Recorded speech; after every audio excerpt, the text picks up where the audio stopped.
자, 오늘 해볼 얘기는 이 한덕수 권한대행이 탄핵을 당했던 것과 그리고 이 탄핵에 대해서 헌재가 대체 왜 이렇게 행동을 하고 있는지에 대해서 이야기를 해보겠습니다. 일단은 불법적인 탄핵을 당했다라고 저는 생각을 해요. 거기에 반해서 그걸 보고 이재명은 아주 빵긋 웃는 이런 사진이 찍히게 됐죠.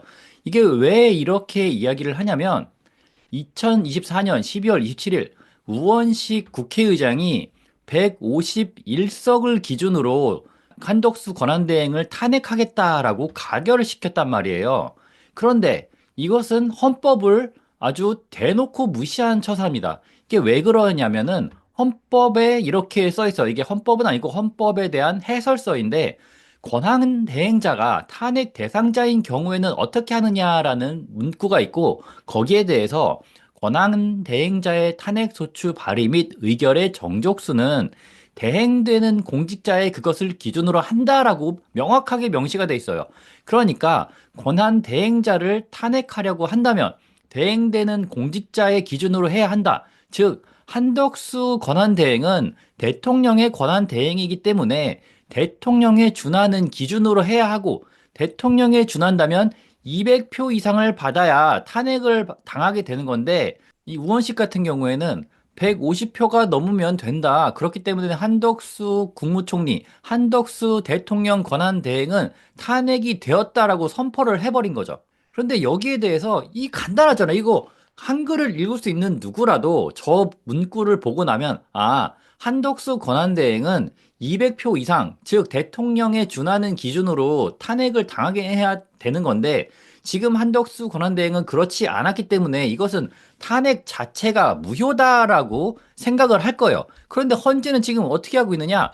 무려 54일 만에 처음으로 이거를 탄핵 심판을 시작을 했어요. 그런데 탄핵 심판을 시작하고 나서도 딱 90분 만에 끝냈어요. 그 말 뜻은 그만큼 이 한덕수 권한대행의 탄핵에 대해서 할 말이 없다. 검토하고 자시고 할 것도 없고 와가지고 뭐 어떻게 된 거냐? 그 탄핵 국회 측 한번 이야기하십시오. 그리고 한덕수 권한대행 한번 이야기해 보십시오. 이렇게 하고 끝났단 말이에요. 그러면 대체 이 90분 만에 끝낼 수 있는 걸 대체 왜 헌재는 54일 만에 탄핵 심판을 했는가라고 한다면 헌법재판소가 어딘가에 오염돼 있다라고밖에 생각을 할 수 없는 거예요. 그리고 여기에 대해서 보수 쪽 헌법재판관인 정영식 재판관은 한덕수의 탄핵 정족수는 매우 중요한 사항인데 왜 우원식 국회의장 왜 논의를 안 했습니까? 라고 이렇게 질타까지 했어요. 그러니까 이 우원식이 헌법을 무시하고 그냥 너 국무총리잖아. 너 국무총리니까 너 그냥 탄핵이야. 너 권한대행이라고? 우리는 너 권한대행이라고 생각 안 해. 넌 총리야. 이렇게 하고 탄핵을 진행했다는 거죠. 그러니까 이것은 사실상 제가 보기에는 정권 찬탈을 시도하기 위해서 법적으로 시도한 내란이라고 저는 생각을 합니다. 이 우원식 국회의장 이 탄핵 정국이 정리가 되면 여기에 대해서 책임을 져야 될 거예요. 누가 봐도 헌법에 나와 있는 내용을 무시해 버렸잖아. 아니, 위헌을 이렇게 저지르는데 이게 바로 내란 아닌가라고 저는 생각을 합니다. 그리고 헌재가 한덕수 심판에 대해서 미온적인 이유가 있어요. 그게 왜냐하면은 한덕수 권한대행의 탄핵으로 최상목 권한대행의 대행체제가 나왔잖아. 그리고 한덕수가 하지 않았던 헌법재판관 임명을 요 최상목 권한대행은 그래도 두 명은 임명했어. 그리고 마은혁은 반려를 했지만요.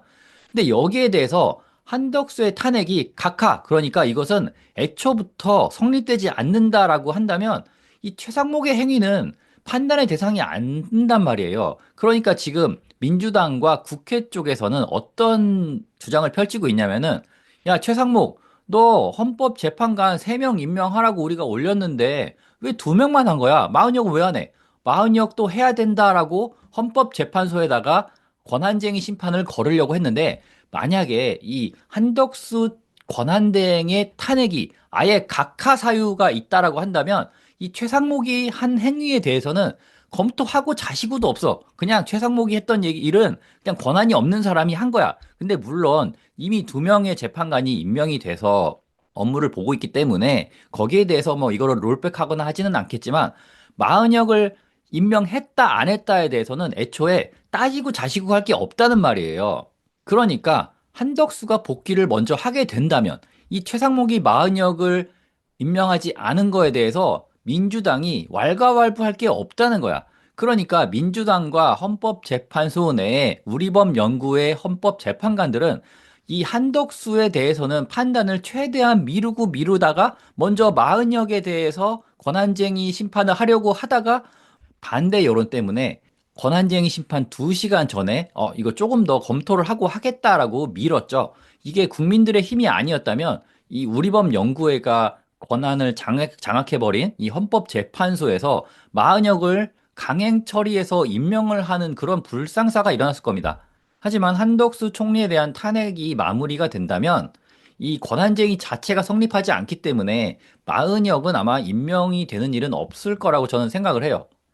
그러니까 이 한 가지 사례만 보고도 우리법 연구회, 저는 우덜법 연구회라고 부르고 싶은데 이 우덜법 연구회가 정말 민낯이 정말 추악해요, 추악해. 일단 이 문영배 헌법재판소장 권한 대행 같은 경우에는 지금 4대4 구도예요. 누가 봐도 4대4 구도야. 4명은 우리법 연구회 출신으로서 뭐 무조건 민주당이 유리하게 국민의힘과 윤석열 대통령이 불리한 판결을 내리고 있단 말이에요. 그런데 이 4대4 구도에서 내가 지금 헌법재판소장 권한대행이다. 그러니까 내가 캐스팅 보트를 쥐고 있기 때문에 이 평의의 결과 4대4야? 그러면 내 맘대로 할 거야. 왜냐하면 아니 4대4로 어떻게 지금 결론을 못 낸다면 누군가 결론을 내야 될 거 아니야. 내가 책임질게. 내가 권한 대행으로서 책임질 테니까 평이 이렇게 결론 내겠어 하고 모든 헌법재판소에서 벌어지는 이상한 일들에 대한 이 뒷배가 문영배라는 거예요. 그런데 한덕수가 만약에 복귀를 해서